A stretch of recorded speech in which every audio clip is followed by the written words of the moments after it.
और आप लोगों का भी शुक्रगुजार हूं कि आप लोग यहाँ पर इस अपना कीमती समय निकालकर यहाँ आए। भाइयों, जो आज हिंदुस्तान के हालात है ये हर किसी को पता है।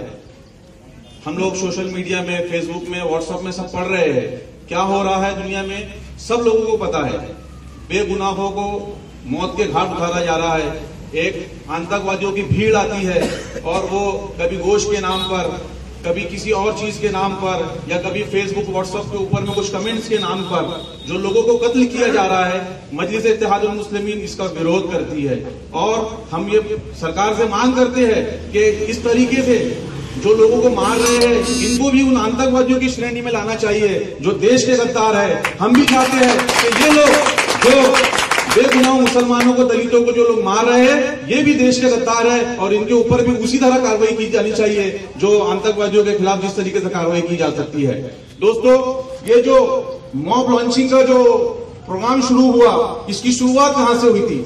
सबसे पहले पूना के अंदर में एक मोहसिन शेख करके जो औरंगाबाद का बंदा था, उसको फेसबुक के ऊपर में कुछ कमेंट्स करने के ऊपर में कुछ लोगों ने मिलकर हमला किया और उसको जान से मार डाला। इस चीज को लेकर जनाब बैरिस्टर असदुद्दीन ओवैसी ने सबसे पहले संसद के अंदर में आवाज उठाई और उन्होंने उस वक्त कहा था कि ये जो चीज है ये देश के लिए खतरनाक चीज है और इस चीज को अगर अभी नहीं रोका गया तो ये एक आगे जाके बहुत बड़ी तकलीफ बन जाएंगी। उनका जो डर था, उनका जो खदशा था, वो आज सामने आया और पूरे हिंदुस्तान में 2014 से लेकर आज तक 35 बेगुनाह मुसलमानों को और दलितों को मौत के घाट उतार दिया गया। हमारे लिए बहुत शर्म की बात है और मैं सरकार से ये मांग करता हूं कि इन जो लोगों को कत्ल किया गया है उनके परिवार वालों को कम से कम 1-1 करोड़ रुपए का मुआवजा दिया जाए और उनके बच्चों को सरकार में नौकरी दी जाए। यह ऐसी मैं के माध्यम से इसको आपको डिमांड करता हूं। उसके बाद में हमारे जो इसके अंदर मुद्दे हैं, गोरक्षण ट्रस्ट के ऊपर में कार्रवाई होनी चाहिए, बिल्कुल होनी चाहिए। ये गोरक्षण ट्रस्ट वाले जो लोग हैं, ये गोरक्षण ट्रस्ट की आड़ में सरकार से फंड लेकर, सरकार से फंडिंग कर और बड़े बड़े लोगों से चैरिटी का पैसा लेकर इसको मुसलमानों के खिलाफ इस्तेमाल कर रहे हैं। इसको भी रोक लगानी चाहिए। अभी जो काटोल के अंदर में एक इंसिडेंट हुआ, हमारे भाई को मारा गया था, उन जो 4 लोगों को अरेस्ट किया गया था, उनकी बेल लेने के लिए काटोल कोर्ट के अंदर में हमारे गोरक्षण ट्रस्ट के लोग वहां खड़े थे, जिन्होंने वकील जो खड़ा किया था उनकी 50-50 हजार रुपए वकील की फीस थी। ये फीस कहां से आई, ये भी जांच का एक विषय है, इसके ऊपर भी कार्रवाई होनी चाहिए। इसके बाद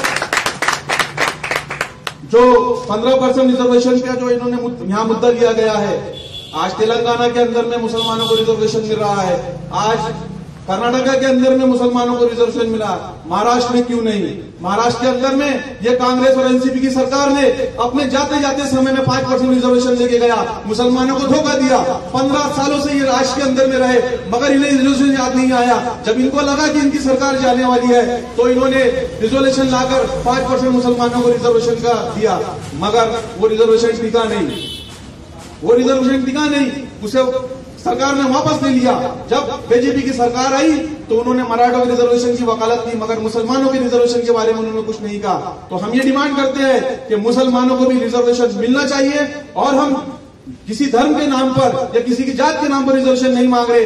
हम मुसलमानों की जो माली हालात है, जिसको सच्चर कमेटी ने भी कहा, जिसको महमूदुर रहमान कमेटी ने कहा, हम उन कमेटियों की रिपोर्ट के आधार पर ये डिमांड करते हैं कि मुसलमानों को भी रिजर्वेशन मिलना चाहिए और जो 5% का रिजर्वेशन आता है उसको 15% की डिमांड करते हैं कि हमें हमारे बैकवर्डनेस के ऊपर में, धर्म के आधार पर नहीं, बैकवर्डनेस के आधार के ऊपर में हमको रिजर्वेशन मिलना चाहिए। मैं ऐसे डिमांड करता हूं और आगे के जो मुद्दे हैं इसके बारे में हमारे पटेल साहब यहाँ मौजूद है, इंशाल्लाह उसके ऊपर हम रोशनी डालेंगे। अस्सलाम वालेकुम।